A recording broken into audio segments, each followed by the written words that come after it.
Hi there, I'm Emanuele Menegatti, professor of labor law at the University of Bologna. It's really nice to virtually meet you. And first of all, I would like to thank my dear friend and colleague, Professor Tamas Gilavari, for inviting me to give a short speech in his labor law class. Tamas asked me to give you a picture of the situation in Italy in the first place. And as I'm sure you know, the situation here is very complicated. According to the last figures, we have more than 40,000 people infected by the virus, and around 4,000 people died, at the moment more than in China.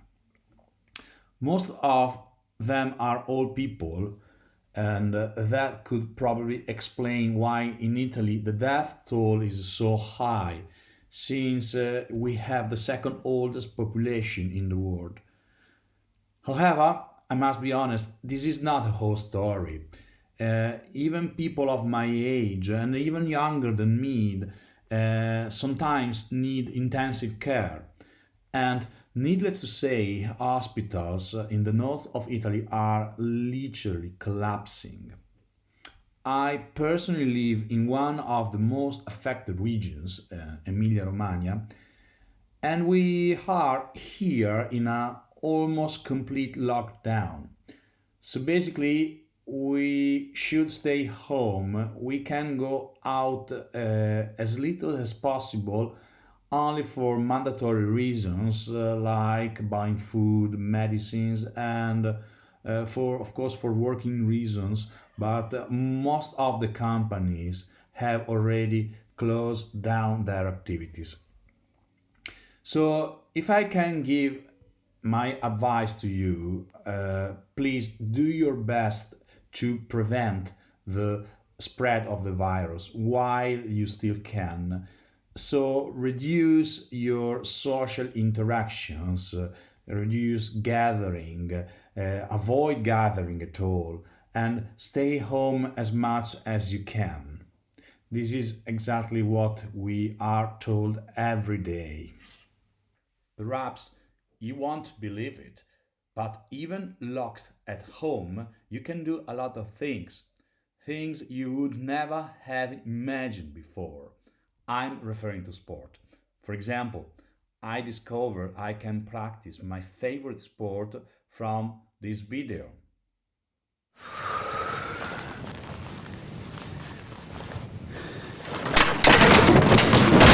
Also spend your day making funny videos like I'm doing right now, or you can even, and this is going to be my best advice to you, you can read this amazing book edited by these outstanding scholars, as you can see here, and so enjoy your lockdown and improve your knowledge.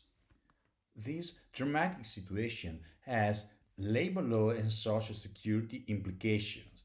The first, quite obvious consequence concerns a massive use of social shock absorbers. We have in Italy a special scheme for dealing with companies' crises, according to which companies can suspend workers without firing them, and the government will pay the wages or at least a part of them. This is called Cassa Integrazione Guadagni, and the possibility to use it has been extended starting from this week to all companies almost unconditionally.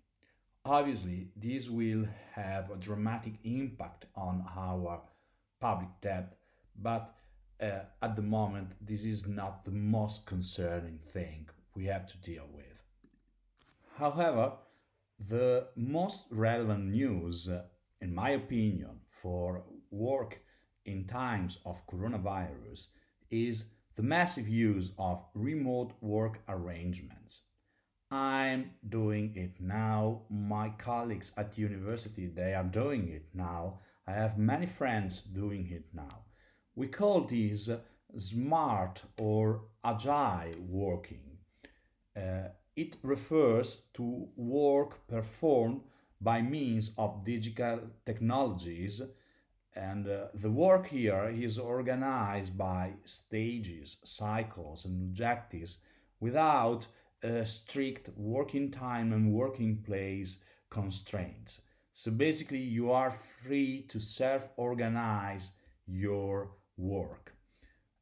Remote working, of course, can be boring because you miss all the interaction with your colleagues. However, there are also positive aspects. First of all, you don't have to meet your boss. But most importantly, in this period, this is the only way for performing work in many companies. So, thanks to smart working, we can keep companies alive and at the same time, we can contain the spread of the virus. Of course, smart working it's not suitable for all kind of work activities. However, as you know, Italians are very creative and we have been able to adapt it to various professions. Look for example at this picture. You can see here in this picture we have a bricklayer in Bergamo, which is the most affected area in this period, that has been able to organize his work activity from home. So, this is a new kind of smart working. Also, outside of an emergency, remote work is a good opportunity for workers indeed, providing them with more autonomy and flexibility. For example, they can set up their working place literally everywhere, like outdoor, at the beach, in a bar, just making sure they are able to give the expected results.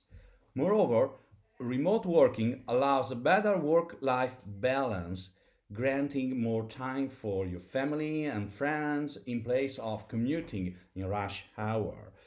It is. Oh! Bimbi, sto lavorando. Sorry, sorry. I'll be right back. Just a moment. Sorry, sorry.